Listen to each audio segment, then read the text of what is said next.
És important perquè estem celebrant també el Dia de la Poesia i estem celebrant Sant Jordi i ho fem recuperant la poesia, que és una art literària que sovint està com apartada, no? I la posem aquí al centre de la ciutat. I també perquè és una manera de demostrar que el català pot ser i ha de ser la llengua de cohesió i que a la vegada hem de reconèixer que totes aquestes llengües que existeixen en el nostre paisatge quotidià i que a vegades amaguem, no? És un acte que es va començar a fer aquí a Badalona i aquest any estem de celebració perquè és el primer any que aquest acte es porta a la resta de ciutats, altres ciutats on Òmnium Cultural hi és present, com per exemple Sant Cugat, Santa Coloma de Gramenet, Santa Coloma de Farners, Girona, Barcelona, etc. Un aire, un aire, un aire, un aire, un aire nuevo, no para respirarlo, sino para vivirlo. Jo no en sé de Mapuche, ho intentarem.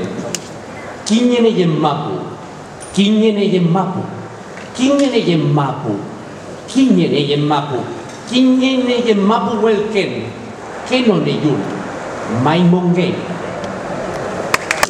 El poema es diu Sant Martí, no? És una metàfora, perquè parlant de la tardor en un poble, en un petit poble, es va reflexionar sobre la tardor també de la vida. A ma mare. Trobo a faltar el pa de la mare, el cafè de la mare, les carícies de la mare. Lingvon kio liutzone, lule lulas sur la lipoi, flate flustre flirtre flugas. Vibra una veu al vague vent. Jo somiava dins les santes entranyes de Suomi i descansava en els somnis i records dels meus descendents inspirats. La Beati Haidua, banquetamana Meri. El desig del meu cor puja als meus llavis com una pregària.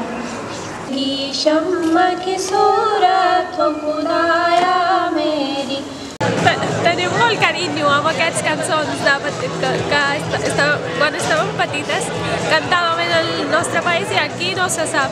És la primera vegada que hem cantat en el públic. La veritat és que jo havia participat crec que fa 2 o 3 anys, en aquella ocasió crec que vaig fer parella amb un noi xinès i aquesta vegada conèixer la Sarija Lavenís també ha sigut una experiència molt bonica. Ete, banya, bisain bisisa, mina bomillan. Dins meu, tot i cap, el fruit de les tasques que la dona treballadora introdueix amb les mans plenes. Ha estat molt bé, la veritat, perquè crec que és un bon espai per també reivindicar les llengües minoritàries, no? Però la poesia no és parlar de... Poesia és trobar, és una forma de coneixement, no dir allò que ja és conegut, parlar de... sinó arribar. S'arriba tot caminant.